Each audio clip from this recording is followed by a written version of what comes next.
Hello to all my students. Now you must be wondering many times that there are few remedies like Natramur, Staphysagria and Sepia.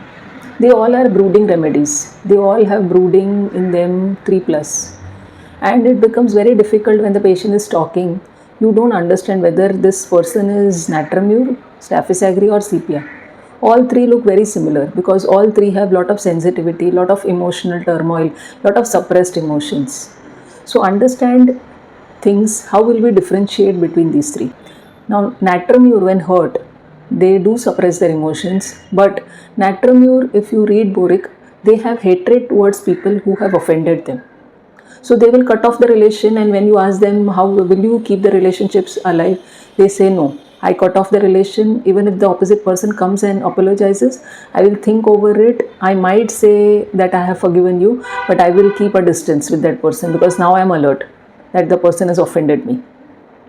If you talk the same situation with Staphysagria will say, no, I will never spoil the relationships. I will never even allow the opposite person to know that I've got hurt. They will not compromise with spoiling relationships. They will keep the relationships maintained. And they will talk to the person who has hurt them very normally and very casually as if nothing has happened.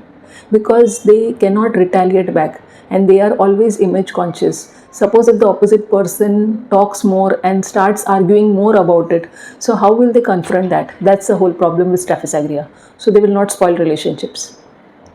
Third, and the last is Sepia. Sepia will think and see what to do because basically Sepia is offended, is vocal also, not like Staphysagria. Staphysagria is completely silent. They will never vocal out. They will never voice out. But Sepia will voice out, but will keep on brooding about it and will keep the hurt and will never be able to forgive or forget. Staphysagria will forgive and forget, but Sepia will never forgive and forget. They will keep that hurt in them, though they might talk normally, but they will keep that hurt and they will start having an indifference towards that person. That's how you differentiate between these three remedies. All three remedies are very strongly indicated for people who suppress their emotions, suppress their feelings, and get hurt very easily.